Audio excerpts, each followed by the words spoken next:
Hello and welcome to Moon Magic Astrology. Did you know the sun represents our subconscious mind? And did you also know that the moon represents our emotions and our unconscious mind? It's almost as if we were pre-programmed by a higher power. We are connected to everything. The moon, the stars, the ocean, the trees, God above, and to each other. We are one. And we are in sync with the moon's lunar phases. Now, on November the 18th, we will be experiencing a lunar eclipse. And it falls on the full moon in Taurus. Now, this lunar eclipse is going to amplify Taurus's energy by the power of 3. Now, this powerful Taurus energy could affect you for the next 6 months. Now, if you want to see if you're in a place where this event will be visible for your own personal viewing, you can visit earthsky.org. They have listed all the times and places that this eclipse will be visible, so go check it out. For the most of North America, it will be visible around 2 a.m. Eastern Standard Time. The Earth will be between the Sun and the Moon, and this will cause the Moon to appear to be red. I can't wait to see that. If you're interested in viewing this, it will last approximately 3 hours. Now, the reason the moon will appear to look red is simply because as the sun's rays bend around the earth, the blue wavelengths will not reach the moon, but the red ones will. Now, lunar eclipses are always followed by a solar eclipse 2 weeks later. Let's start our ritual this month with journaling. I like to begin early in the evening and meditate. Once I feel connected to the universe, I then ask myself, what things would I want to change or bring to an end? For me, I tend to be anxious, so I would like to feel calmer and present myself to others with more poise. So I will write down that I would like to be more grounded with my feelings and calmer with all my interactions. To accomplish this, I will do daily practices of grounding, salt baths, walking barefoot, leaning against a tree, or being in nature. Plus, I will begin a new set of affirmations. These will help me rewrite my subconscious thoughts and behaviors. Now, let's moonbathe. This new moon in Taurus will be extra strong with the added energy from the eclipse. So what can we expect? Well, if you like indulging, this is the month for you. Taurus do enjoy finer things in life, so you may find yourself wanting luxury items, decadent meals, weekend trips for fun, even an extra gift on date night. However, prepare yourself, as you will possibly feel a bit money hungry to achieve this goal. But reaching an extra money goal this month should be easy because Taurus are fixed earth signs and they are known to be hard workers and very dependable. Their drive towards success is embedded in their need for stability and security.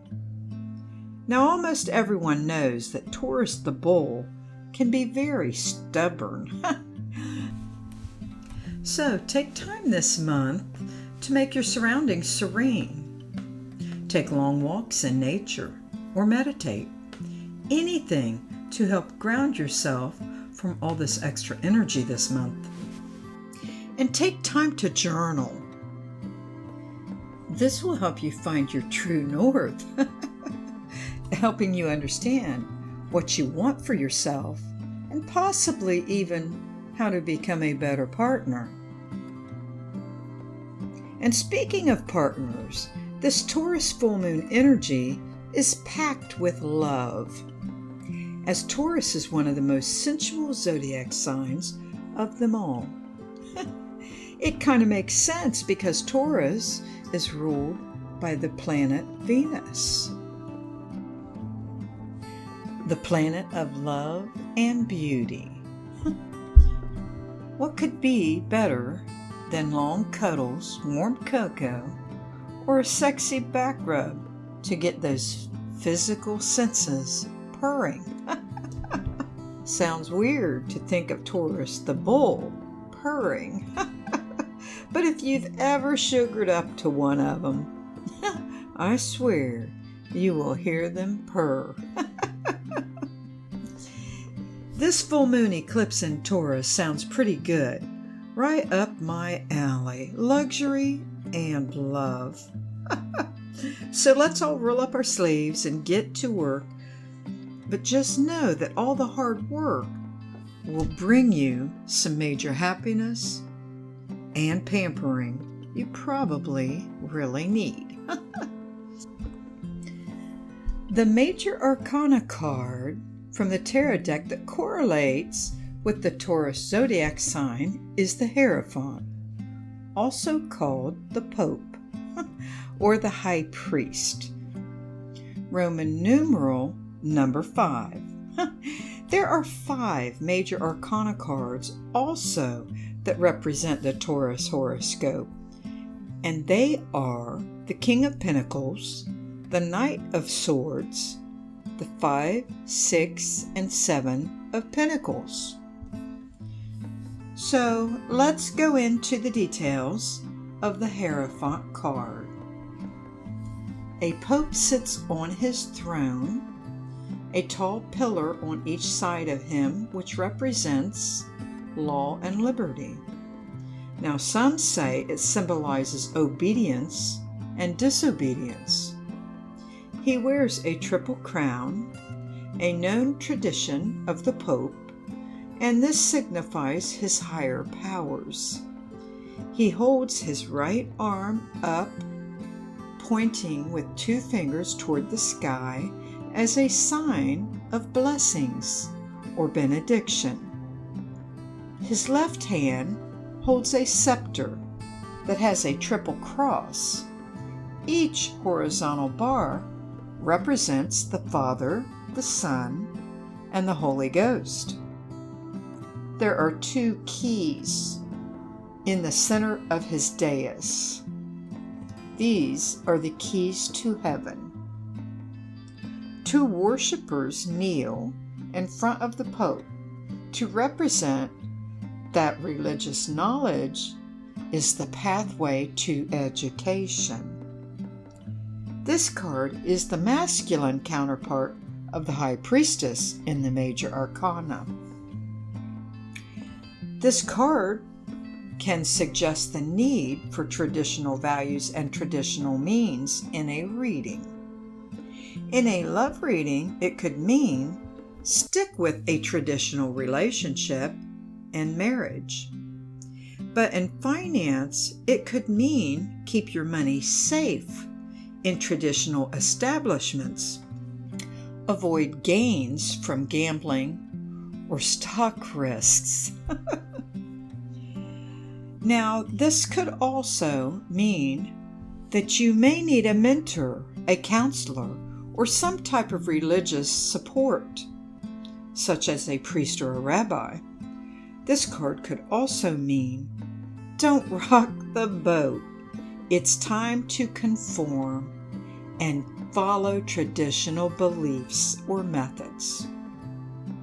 If your reading is about health issues, it could also indicate the possibility of needing conventional medicine. And the Hierophant card always means spiritual guidance may be present, or that the querent is on the path to divinity. The Hierophant in the upright position means tradition, confirmation, morality and ethics, or even marriage. If it is found in reverse, it will mean rebellion, subversiveness, or new approaches needed. Thank you for joining me at Moon Magic Astrology, and I hope you join me next week for the new moon in Sagittarius and the solar eclipse.